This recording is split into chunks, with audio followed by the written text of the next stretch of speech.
Well, I, 72M, never thought I'd be writing this on Reddit at my age. My daughter helped me set up this account because I needed to get this off my chest. 40 years of teaching high school mathematics, careful saving, and planning for retirement, all gone because I trusted family. I'm using a throwaway account because this is embarrassing enough without my remaining family finding out I'm posting about it online. I guess I should start from the beginning. I retired 5 years ago after 4 decades of teaching at Lincoln High. My wife Martha and I had it all planned out. We'd travel a bit, spend time in her garden, maybe finally take those cooking classes she always wanted to try. We weren't rich, but we had our house paid off, decent savings, and my pension. It wasn't fancy, but it was comfortable. Then Martha got sick. Cancer. It moved fast. Within 6 months, she was gone. We'd been married 45 years. Met when we were both 19 at a church social.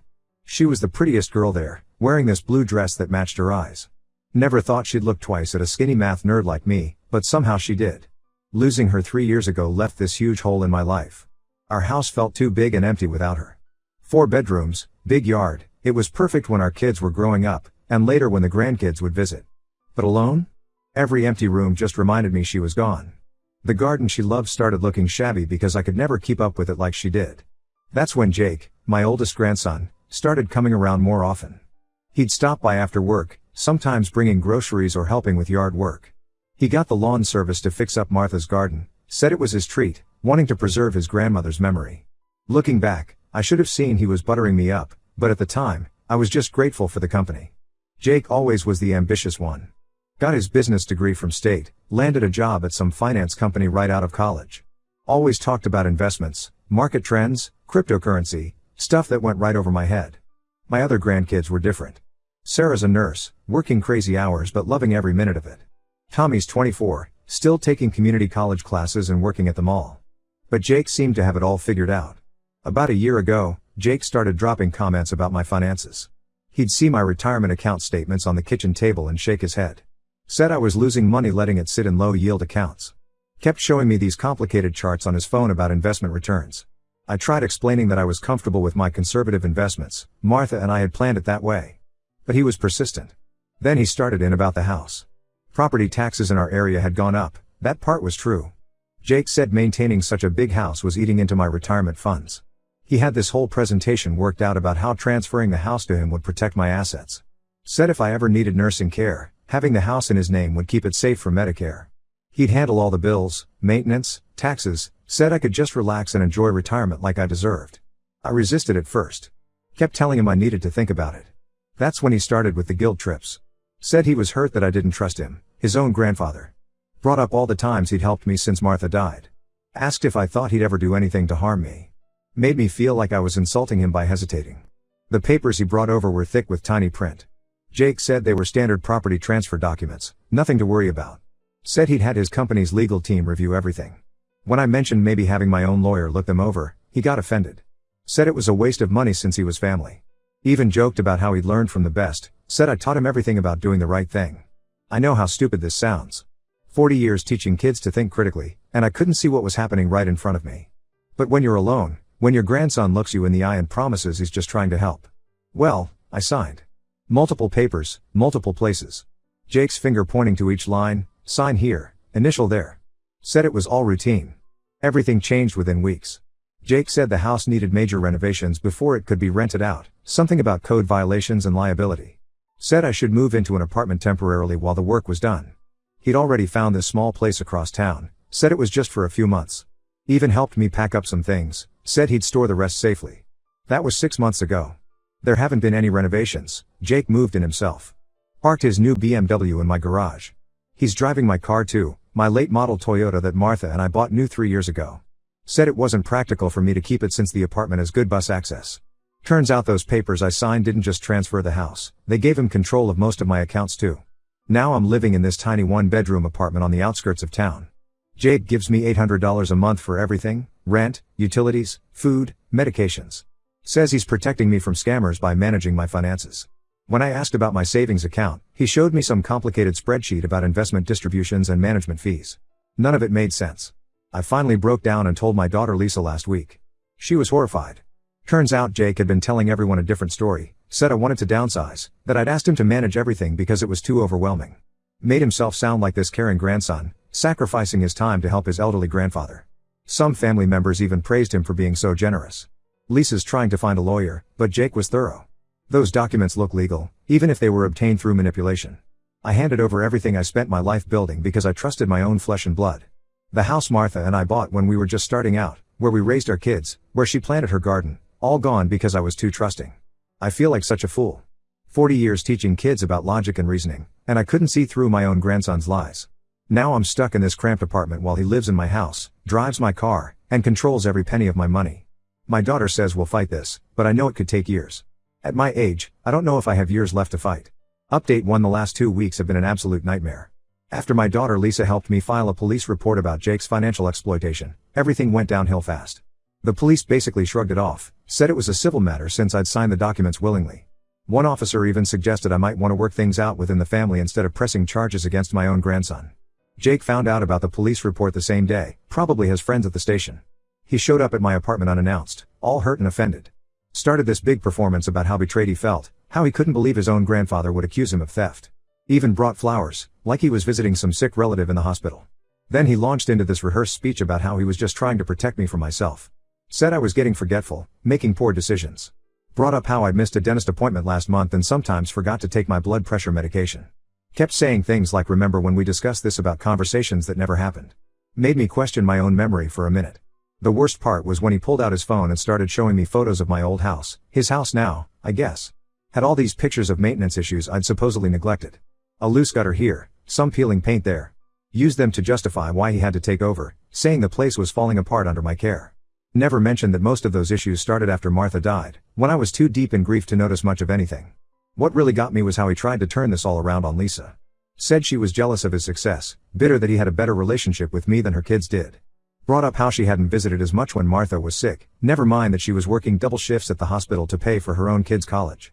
Even suggested she might be after my money herself. The manipulation worked better than Jake probably hoped. My sister Ellen called me the next day, all worried about my confusion and suggesting maybe Jake should have full power of attorney just to be safe, said she'd noticed me getting forgetful at the last family reunion. Failed to mention that was right after Martha's funeral when I was barely functioning. Then my other grandson Tommy sent this long text about how unfair I was being to Jake. Said I should be grateful someone was willing to look after me in my old age. This from the kid who borrowed $5,000 from me last year for community college and still hasn't paid it back. Guess blood really is thicker than water, especially when money's involved. But the real kick in the teeth came when Jake started renovating my house, our house, the one Martha and I bought when we were just starting out. He ripped out her beloved rose garden, the one she tended for 40 years. Put in some tacky hot tub instead. Sold her antique china cabinet that we brought over from England when her mother died. Called it decluttering and modernizing, like he was doing me a favor by erasing every trace of our life together. The lawyer Lisa found says we might have a case for elder financial abuse, but it could take forever to fight it in court. Meanwhile, Jake's burning through my life savings like it's monopoly money. Bought himself a new BMW last week, with my money, of course. When Lisa confronted him about it, he had the nerve to say he was investing in appreciating assets for my benefit. I tried talking to Jake's parents, my son Robert and his wife Susan. That went about as well as you'd expect. Robert got defensive, said Jake would never deliberately hurt me. Susan suggested I might be in the early stages of dementia, making accusations like this.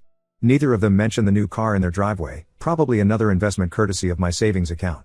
My son, the same kid I put through college by teaching summer school for 10 years straight. The same one who lived in our basement for 6 months after his first divorce, eating Martha's cooking and never paying a dime in rent. Now he's acting like I'm some senile old man who can't be trusted to manage his own life. Lisa's been my rock through all this. Drives me to appointments, helps with groceries when the allowance Jake gives me runs short. She's even working extra shifts at the hospital to help pay for the lawyer. I hate being a burden on her like this, but she won't hear of it. Says family takes care of family, the right way, not Jake's way. The hardest part is feeling so powerless. I spent my whole life being responsible, saving money, paying bills on time, keeping up with home maintenance. Now I have to ask permission to buy new shoes or get my prescriptions filled. Jake looks over every receipt, questions every purchase like I'm some irresponsible teenager. More updates will come as things develop. The lawyer says we need to document everything, build a solid case. But at my age, I don't know how much fight I have left in me. Sometimes I wish I could just wake up and find out this was all some bad dream, that Martha's still here and our family hasn't been torn apart by greed. Update 2: Everything finally came crashing down last week, but not how anyone expected. My granddaughter Sarah, who'd been working crazy hours at Metropolitan Hospital, came home early from her night shift and spotted Jake at the Coffee Bean near the hospital. He was meeting with some guy in an expensive suit, which wouldn't have caught her attention except she recognized the man from somewhere. Turns out the hospital had sent around a warning email about this character, James Morrison, a supposed investment advisor who'd been targeting elderly patients. Sarah told me she almost confronted them right there, but something made her hold back. Instead, she sat in the booth behind them and recorded their entire conversation on her phone. What she heard made her sick. Jake was laughing about how easy it was to manipulate me. Called me a senile old fool who'd sign anything if you acted concerned enough. Said I was so desperate for attention after Martha died that I practically handed him everything on a silver platter. The worst part was when he started bragging about his technique, how he'd slowly isolated me from family, planted seeds of doubt about my memory, made everyone think I was losing it. Morrison seemed impressed. Said Jake was a natural at this, better than his other associates. They talked about other seniors they'd scammed together, at least 4 others besides me. Jake had apparently been Morrison's inside man, using his clean-cut appearance and financial background to gain trust. They were planning to sell my house once the market improved, split the profits. Sarah took the recording straight to the police. Suddenly they were a lot more interested than when I tried reporting it before. Turns out Morrison was already under investigation for elder fraud in 3 counties, but they could never prove anything.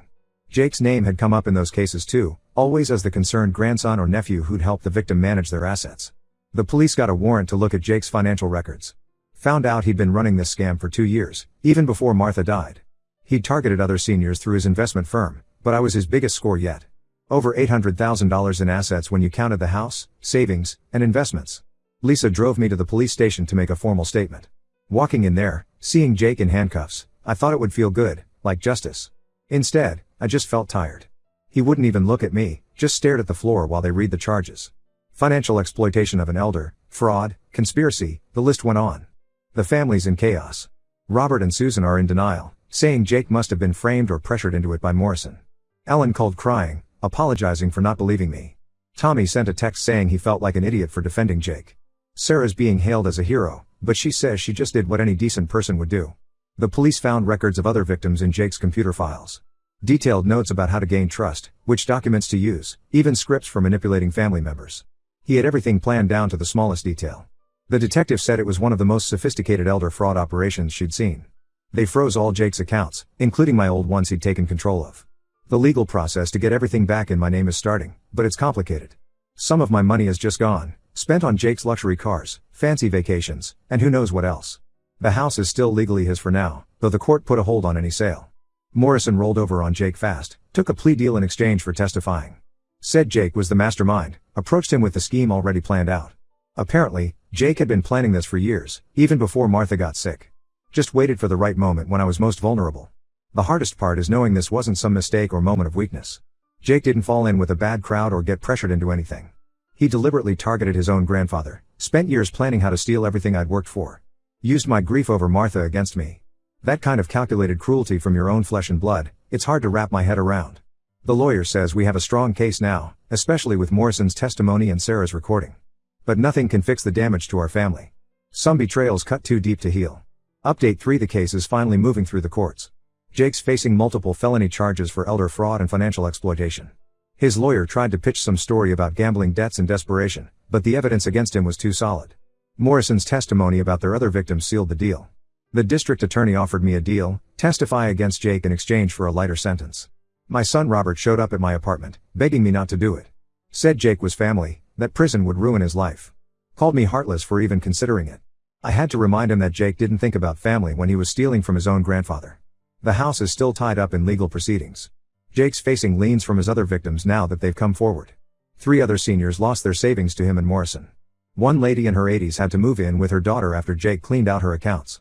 Hearing their stories made me realize how lucky I was that Sarah caught him when she did. My blood pressure got so bad during all this that I landed in the hospital for 3 days. Sarah was my nurse, kind of ironic.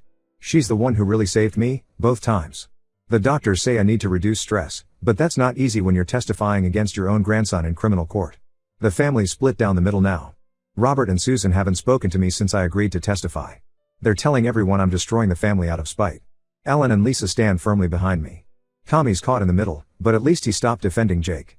The prosecutor says most of my money is gone for good. Jake spent a lot of it, and what's left is tied up in assets they're still trying to trace. The BMW's been seized, and they're working on reversing the house transfer, but it's slow going. I'm still in this tiny apartment, living on my pension and what Lisa can spare. Sarah and Lisa helped me look at some senior apartments closer to them. Found a decent place with a small garden plot, not like Martha's, but maybe I can plant a few of her favorite roses. The rent's reasonable, and it's near Lisa's house.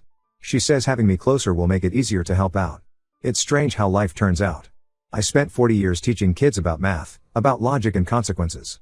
Now my own grandson's headed to prison because he never learned those basic lessons about right and wrong. Part of me still remembers him as a little boy, sitting on my lap while I explained fractions using cookie pieces. But that little boy grew into someone who could steal from his own family without remorse. The court date's set for next month. I know what I have to do. Jake might be my grandson, but if I let him get away with this, he'll just find other victims. More seniors who saved all their lives, only to have it stolen by someone they trusted. I can't let that happen. Martha would be heartbroken seeing our family like this, but she'd understand. She always said doing the right thing isn't about being nice, it's about being honest, even when it hurts. So I'll testify. Not for revenge, but because it's right. Sometimes that's all we can do.